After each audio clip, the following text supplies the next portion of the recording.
Hej med jer. Temaet i denne instruktionsvideo er oplæsning, og I skal nu via oplæsningens byggeklodser lære at blive en rigtig god oplæser. Publikum skulle kunne høre din oplevelse og forståelse af teksten, når du læser op. Dette kan du træne ved at gøre brug af oplæsningens byggeklodser.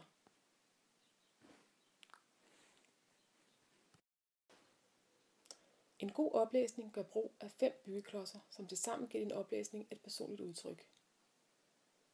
Den første byggeklods er tempo. Dernæst skal du fokusere på pauser, tryk og betoning, styrke og toneleje. Tempo betyder, om du taler hurtigt eller langsomt. Lad tempoet stige i dramatiske afsnit, hvor personer bliver overrasket, forskrækket eller ulykkelige, ved konfliktoptrapning eller ved handlingens klimaks. Derimod skal du lade tempoet falde i afsnit med personernes eftertanke, ved personbeskrivelser eller ved miljø- og naturbeskrivelser. Pause betyder at gøre ophold i sætningen. Hold pause i sætningen, når det fremmer forståelsen for tilhørende, der sker noget nyt, eller du vil skabe spænding hos dine tilhørere.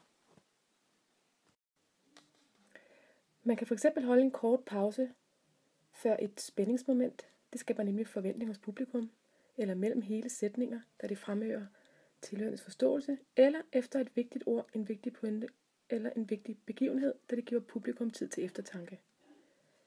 Derimod kan du holde en lang pause mellem hvert afsnit i en tekst, da det viser, at nu sker der noget nyt. Tryk og betoning betyder, at man fremhæver de vigtigste ord i en sætning. Der lægges f.eks. tryk på vigtige ord, ord du vil fremhæve frem for andre.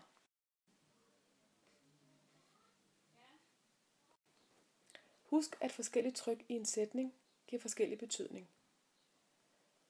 Kigger vi på sætningen, Cecilie fra håndboldklubben møder i klubhuset kl. 18 om mandagen, er du som oplæser med til at bestemme, om fokus skal ligge på Cecilie, eller kl. 18, eller mandag.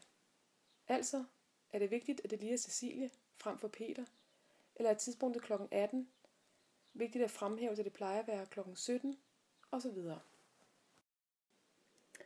Udtalen af ordene skal selvfølgelig være tydelige og klare. Forståelig og tydelig, især ved navne, tal og citater, så tilhørende bider mærker i dem og kan huske dem efterfølgende, og med talesprogs udtale. Ellers bliver det for anstrengende at høre på. Stemmestyrken handler om, hvorvidt du taler højt eller lavt. Det er vigtigt at variere stemmestyrken efter tekstens betydning.